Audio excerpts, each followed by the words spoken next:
Good morning, everybody. This is Mia. This is my check-in video on... Oh, wait, what is today? Did I miss Tuesday? Oh, my God.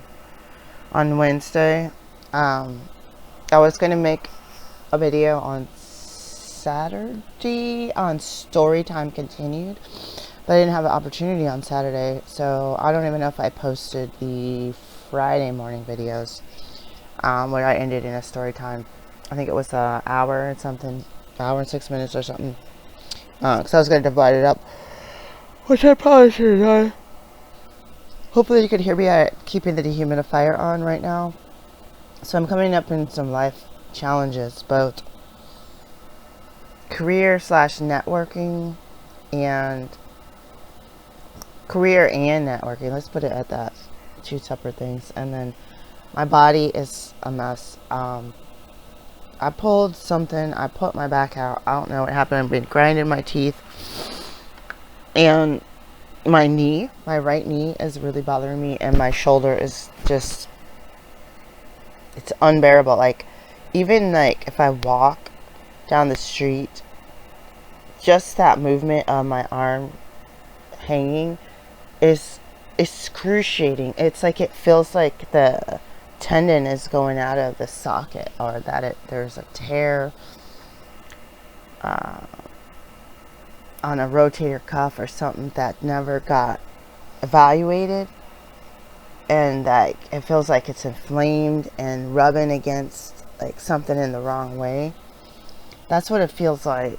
And I tried to make an appointment with my doctors, which are none of them were doctors, but well, maybe they gave me a choice. I was trying to get an appointment with my healthcare providers, and I guess I'm going to do it. I don't want to do it, but I can't sleep because of this shoulder pain. And I was like, there was some other issues I had, and Aikido, and then the car accident, and then that repetitive putting a backpack on with this arm in the bag first and then squeeze it into that one, that repetitive action. But it's like, it's not like achy, oh I moved it, or oh I sprained it. It's like, I think there's something torn. I don't even ever remember anybody doing imaging on this. I had imaging on my neck, which was very abnormal. After a car accident, I had imaging on my x-rays on my back, and my neck. And then I was supposed to have I had GI issues. I was supposed to have an MRI on my abdomen. Insurance denied it. So I still have the same issues with no diagnosis, no care. That was the primary care provider. That was the next step, was getting the results of the imaging. And they did ultrasound, the ultrasound at this place, because they're like, no, there's no such thing as an ultrasound of your large intestine. I was like, yes, there is. I was like, but your facility doesn't do it. I was like, you can see some facilities at some certain hospital clinics, outpatient clinics, that do the procedure, but not that one.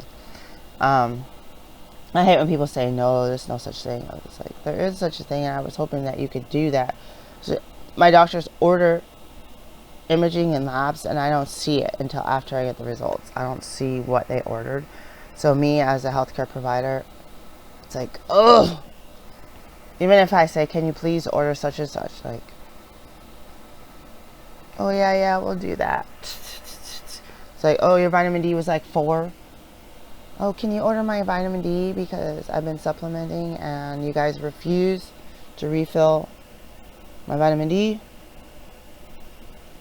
Like this is a conversation I should have. Like, oh we'll reorder it. Get my lab results. None. Like, oh, my iron, I was heavily anemic. Can you run my iron? What about ferritin? What about iron binding capacity? And the regular CBC. And it's like, oh, we know it's your annual whatever, you do your CBC and your CMP, like cholesterol. Then that's it. Like, what about my thyroid? More than a TSH. the TSH can be so normal so much of the time. I see the TSH, thyroid stimulating hormone, so normal. The free T3, free T4, check the thyroid antibodies just to rule those out at least once in your life, and that changing. Look at the numbers too to see how close they are to abnormal. And I missed something. Thyroid. Oh, you got that. You got the T3 reuptake. You got all kinds of thyroid stuff. But TSH, I feel like I see so many more abnormalities. When I get patients with abnormalities and they don't return to clinic for me to explain what it means or to do a follow-up so I can order and dig deeper. So I got a project ahead of me for my clinic. It's basically complicated case and some not so complicated, or actually some new people and some standard patients, return patients. I gotta get it together, and I got my back out unbearable. Like, I cannot even sit like this, guys. Oh, the problem with the clinic is my back is out and I'm unable to tolerate this. I use this Oxycell. What happened to the... Oh, I cannot reach it right now. I've used this medication. Apparently there's some other kind of medication called Oxycell, but this was the Apex brand. Apex something. I might be Apex Therapeutic, something like that. They have a topical, and I got the super Oxycell, I think. I used this... It was a much bigger bottle back in the day. Actually, still think it's in my first homestead. It says on here, discard or stop using it after 180 days after opening. It stinks. It smells like rotten pine needles, or regular pine needles mixed with rotten. You ever get too many leaves in your yard? My parents had that, and no one had raked, and it smelled really stinky.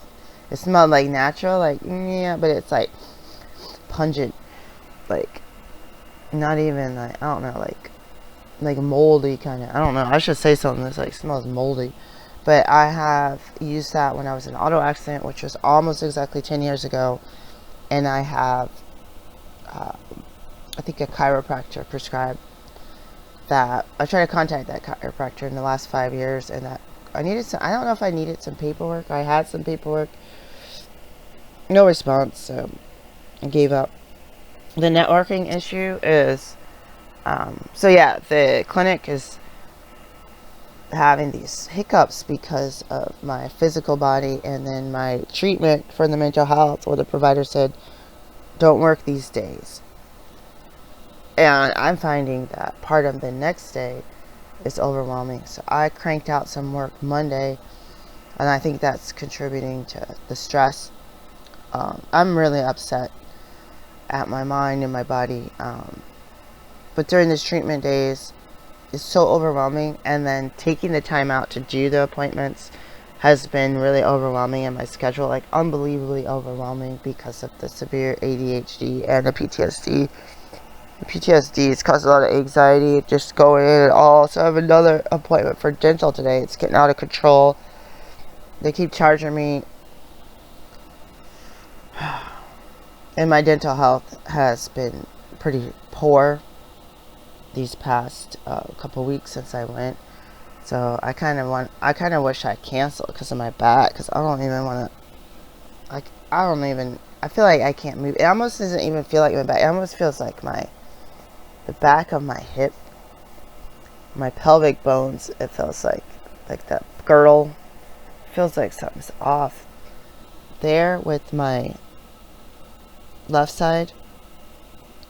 We did classes taught by chiropractors and checking the spine and having to do the thrusting adjustments. But it's called, for us, it's called naturopathic manipulation, because we're not chiropractors, but we learn from chiropractors, like and naturopaths, but mostly chiropractors. Like, it's just like wanting to go into my own body and lay down and do all of the palpation and the evaluation and the diagnosis and then the treatment, but I'm not able to do it all by myself. So there's somebody that might be right up the street here, and they $125 for a 60-minute massage. I think it's $95 for a 30-minute. 30 minutes is not long enough. I don't have, is it 95? If it was like 50 or like, it would be 50. Like, I need help right now. I need help. I might go down there. I was trying to go to acupuncturist. That person stopped calling me. So I'm the common denominator, guys. I got people disliking my videos. Like, I'm the common denominator. So the physical body needs help. I don't have the money to pay out of pocket because either my primary care provider doesn't even work there anymore. So that person and whoever's going to take that person's spot he's a nurse practitioner, they don't pay attention, or when there's a referral or something, I don't get any kind of phone call, or someone says, don't call them, they'll call you, and insurance wants to deny it, or they don't accept my insurance, or whatever. Can you give them a referral anyway, so that there's that relationship between providers, that community relationship. So in order to do better at my job and travel for my job and sit up and do the work and make the phone calls, I need my body to work and my mind to work, but I'm paying out of pocket for that. So if I can't work because of my health, or I'm not able to finish, like, I sat at my desk for like 5 minutes yesterday because I'm in so much pain. I had the heating pad on. I'm just like right now, I was just shooting down my left leg. I am, oof. I don't even know. The one other thing I did was I used the belt bag the other day, and my keys were kind of heavy. I didn't bring my, like, a whole wallet. I just brought my ID and one card, and keys, and my EpiPen, tissue. I wonder if that's, and I let it rest on my butt because my butt's so fat that I'm just like, that's a shelf. Ooh, I can't even sit for long. So I'm gonna have to lay back down. I was trying to figure out if I could make this video while I'm laying down, but I don't know how to. I don't have a camera. I don't have a regular portable camera. You don't work, you don't get paid. You don't get paid, you don't pay your bills. You don't work, you also can't try to think you're gonna pay $125 for this, because I'll probably have to pay $125 for my dental appointment today. And if you don't get the help, if you don't work, you can't pay the bills, and you can't pay for the health care that you need. So then you don't pay for the health care that you need, you can't work as much, or at all. So it's going back and forth with desperation and debt and poverty. Something bit me, unfortunately. Somebody used a Gracefully Natural bug bite cream. There's a pain one that I was trying to get my partner to find. I could not get up. Let's put this on. I'll take a shower soon. My alarm's gonna go off soon. I'm about to go back to sleep. Why did I make an 8 o'clock appointment yesterday? Oh, because that was the only available. Labor Day, they had 8 a.m. available and 11. Sometimes I said do to 8 so you can walk there or drive with less traffic. School, the day after Labor Day, I wonder if school starts. It's gonna be more. Oh, I forgot about that crowd of traffic. I'm not going to step foot in a Target. It's gonna be full of so many people trying to buy school supplies. Oh, what a nightmare. Like, you probably already bought it. Oh, I feel like, I wanted to walk yesterday, but I was in pain, and my knee was giving out. I was like, oh, I could try to find my knee brace, and by the time it came down to it, I didn't have time. My watch must have been slow, because I felt like I was really late when I checked in. Like, this is not good. And the place smells like really strong perfume in the center part, almost like a fake potpourri smell. And everyone's looking at me like I'm tripping. I get there, the door's wide open. I'm wearing a KN95 mask. It reeks of whatever this is. I go in my counselor's room before, I take my mask off to try to be normal or drink water, and I'm coughing for 5 minutes. What's the point of being there? And before, when I was new there, my throat would do this like it's doing now. And I asked you the other day, I was like, what's wrong with my throat? What am I allergic to? What did I eat? And then I realized when I started going to counseling, it was once every 2 weeks, and sometimes once every week, and then it turned into once every week. But it was supposed to be part EMDR in person and part telemedicine regular counseling, which happened once. I think because I was sick. I'm going to have to change position. I cannot. My back is so bad. I don't know what to do. I'm trying to persevere through this. But no, that's the computer that's broken. It's duct taped together. I was like, what is that clicking noise? The whole screen is falling off. The whole top part of the computer, not just screen part, but the whole, like it's a laptop. This part is duct taped on. I can't, guys. I can't. So, when I first started going, I noticed, and I was hoping it was just a coincidence, that I couldn't breathe. I couldn't think for 2 or 3 days, so I couldn't do my work. Not because of the counseling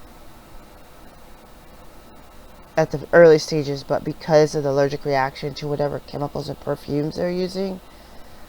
So I really feel like my subconscious, I see the clues of my subconscious mind is saying, don't go early. Don't arrive 10 or 15 minutes prior to your appointment, because you're going to sit in the waiting room with that smell that you even smell with your mask. As soon as you open the door, it's a big whiff of it.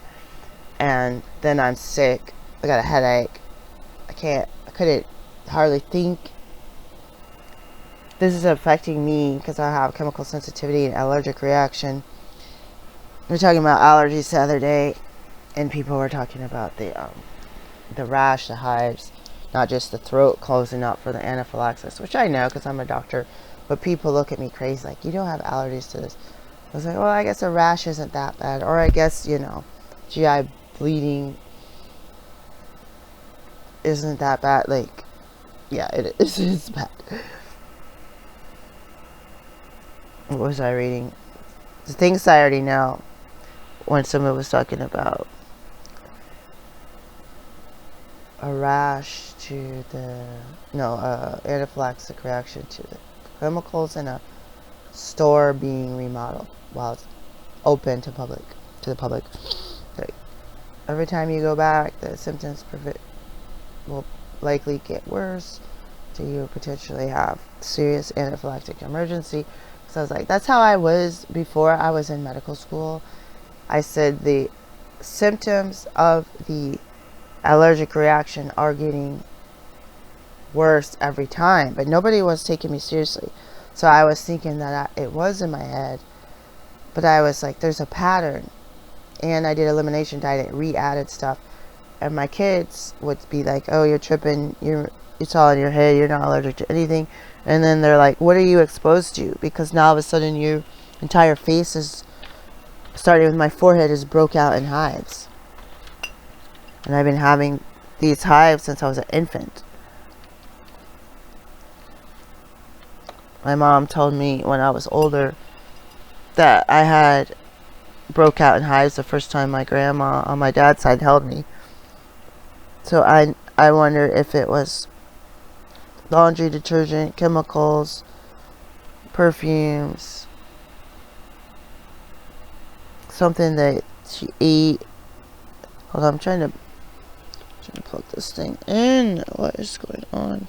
Alright, let's get back on the track of what I was talking about. Networking. It's 5 years I've been here. 5 years I was in Oregon, and it took 5 years to find someone to do births with. First as a student, starting at perinatology at OHSU Hospital, and then as a naturopathic physician who's naturopathic obstetrician, That's what I am also, but I call it midwifery to make it easier because people don't understand. There's another doctor in the state that has a similar title as me, and they had some issues. Their training was not the same as my training. My training was formal in school and out of school, like in the field, delivering babies at birth centers and homes. So I am getting shunned, blacklisted. The first time I tried to be a student, someone said, "Oh my God, you did such a good job that I want you to be an actual assistant." And then they refused to let me come to the birth when it was time to come to the birth. So I missed a birth. So they were like, "Oh, I have you on to come to the next birth, but you probably won't make it in time." The only reason I didn't make it in time was because they told me don't come. And I went to births with this person 4 times. I know at least two I begged to come. I said, "Don't leave your home until I tell you to." I was like, "Please, I have my shoes, I'm at the door, my keys in my hand." No. And then she complained, and then her student was there with her, and then she's fussing and calling 911. This is a mess. Which worse, have me calling from my phone, which then you could see the record on your phone. I took some jobs trading through Workforce Oregon or whatever it's called, and they said that your potential future employer could see how many times you call the police. They can check that and call 911 or the police and see it as a nuisance caller. So like, just like if you had credit card debt, they don't like, you could not get a job because you called. It's like someone else telling you to call. Like, what's the point of calling? You just gotta.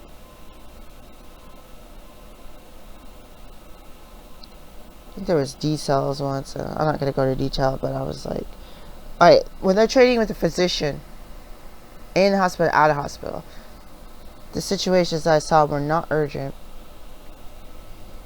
They weren't warning emergency. The emergency we saw, exhaustion. They weren't emergencies.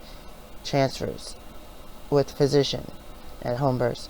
Exhaustion, first time moms. Exhaustion. The body, the mind is just tired. They're not wanting to eat because they're just overwhelmed. Maybe started getting really excited about the labor starting, but it was kind of like pre-laborish, since it was not, you don't know, I feel like you don't know what labor pain feels like until you feel it. It's hard to describe it. So then you're like, "Oh, I'm achy, ooh, I feel like I'm contracting." But then when you get into active labor, like, okay, now I really feel it. So there's a lot, like, we transfer for exhaustion, or people that had multiples in the hospital due to anatomy, and they said, "Well, I need to see if I can push this baby out." Like VBAC times 3. Everyone's saying your anatomy is like, well, I guess we find out that your anatomy actually is like, I don't know, like that. Oh no, I have the hiccups.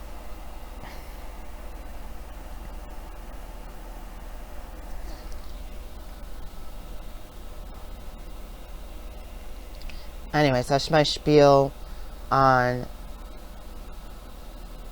this person had me on call for other births.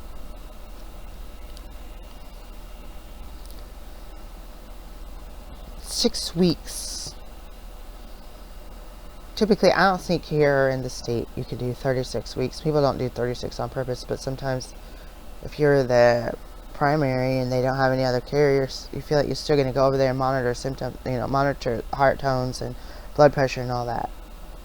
And depending on the group group B strep, but it's like it should be 38 weeks to 42 weeks, so at least a month around these births that I was on call for, not doing anything, not going out of town, not going, I've gone to a birth that was on my own where I didn't go visit my kids for the holidays because I was on call for something after Christmas, and my gut was right as they went early, they got induced. I'm gonna have to stand up, guys. I don't even know if I can stand up. My back is killing me to the point where I might have to just stop the video. I said if there was a way I could lay down and whew. So I don't know if this person said anything bad about me, because the same person is like, oh my god, you did such an excellent job. But then they had these other people they were training from ground zero. I didn't need any training. Again, I had gone to so many births that I knew the labor signs. Even when you didn't tell me the labor signs, I could tell by the tone that it was time. So as an assistant, you go to the end of the birth. So she wanted her students there, teaching them from scratch. Like, they don't know. They've never held a stethoscope before. And so I don't know what was up with that. Someone that's not going to be trained, assistant goes at the end. That way, if someone needs to be resusc, or someone needs an IV, or any kind of care, there's 2 licensed providers. In Oregon, we had 2 licensed, but here you have an assistant that has the neonatal resuscitation program certification and any training that the licensed midwife, CPM, finds relevant, which I did formal training in school and out of school.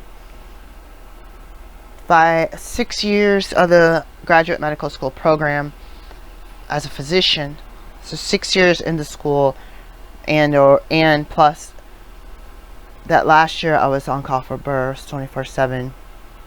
Or the first years was 2014, so 2013 at the end, so 2014, 2015, 2016. It was like at least 2.5 years, and then 10 years on and off with the perinatology in the hospital. And then I attend births and all stuff as a doula on my own. Had a lot of people wanting me to deliver their babies, but I finally got a certification to do that in Oregon 2022, and was it in the fall that I got my Vermont, or was it just like, I think it was like a couple months ago. So I'm about to go to Vermont. I don't even care right now. I'm about to fly out there. No, I need someone so I could do births in DC. And I have had a really poor experience in Easton, Maryland. Just really mean people. People make rude comments for no reason. These white old women try to always tell me what to do. I went to a show, just put my chair in the back, and somebody yelled at me. It's like, that I need to be out there dancing, that I need to move my chair closer. Like, who is it? Why are you coming to me? The whole block is blocked off. Why are you coming to me, telling me to move my chair and go stand up and dance? And I didn't tell her that I'm right in front of my apartment. If I gotta run in and use the bathroom and get a drink of water, I got my chair between my vehicle and my apartment door. And I don't want these people breathing on me. I gotta get another chair, guys. I'm gonna push the stop button and talk more about the networking